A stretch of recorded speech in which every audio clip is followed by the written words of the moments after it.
soal konsep hari di dalam seminar Turki tidak ada singgungan tentang konsep hari. Seperti saya katakan tadi, di Turki itu langsung pada kriteria kalender yang 3 poin tersebut. Nah, itu konsep hari ini yang diuraikan tegas itu dalam temu pakar yang kedua yang diselenggarakan oleh ISESCO bekerjasama dengan AMAS dan IICS. Itu jelas. Jadi kalender global Islam itu harus selaras dengan sistem waktu dunia yang berlaku. Sistem waktu dunia yang berlaku itu ya hari itu di 180 derajat dihitung dari tengah malam. Itu soal itu. Nah, timbullah rumusan, jadi bulan baru dimulai pada pukul 12 tengah hari waktu UTC atau pukul 00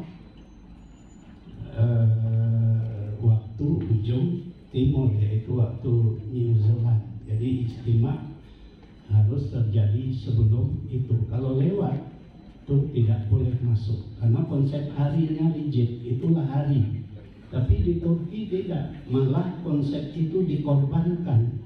Seperti saya katakan tadi, dikorbankannya bagaimana? Apabila lewat tengah malam itu boleh masuk bulan baru gitu, dengan syarat-syarat tertentu. Nah, jadi ya mungkin benar juga yang dikatakan Pak Arwin tadi, ya tidak ada definisi yang definitif. Kenapa terjadi begitu? Itu untuk mengatasi inkonsistensi dalam bulan-bulan tertentu dari kaidah kalender global tunggal ISESCO tadi. Nah, jadi tidak disinggung itu kapan harinya dimulai. Ya seperti kita di Indonesia juga wujudul hilal kapan harinya dimulai. Kan juga kita tidak menentukan definisi hari. Yang penting pada saat matahari terbenam terpenuhi kalender wujudul hilal. Kalau terpenuhinya di Yogyakarta, di bagian timur belum terpenuhi, maka parameter itu di-share ke bagian timur, sekalipun bagian timur itu masih di bawah ufuk gitu. Ya begitu aja gitu. Jadi tidak ada ketegasan tentang definisi hari. Yang ada itu adalah kalender ISESCO itu kalender ISESCO. Kemudian Pak Signan, ya saya kira sarannya baik, jadi kita bicarakan bersama bikin SOP sambil kita menguji kembali hitungan yang sudah dibuat gitu. Parameter 58 itu ya memang parameter imkanul ru'yat, tapi dalam kalender itu tidak semata imkanul ru'yat itu ukurannya. Karena ternyata dalam kasus-kasus yang saya sebutkan tadi sudah imkanul ru'yat tapi tetap tidak masuk bulan baru. Jadi ada unsur lain selain imkanul ru'yat itu sendiri yang menjadi bagian dari kaidah kalender tersebut itu.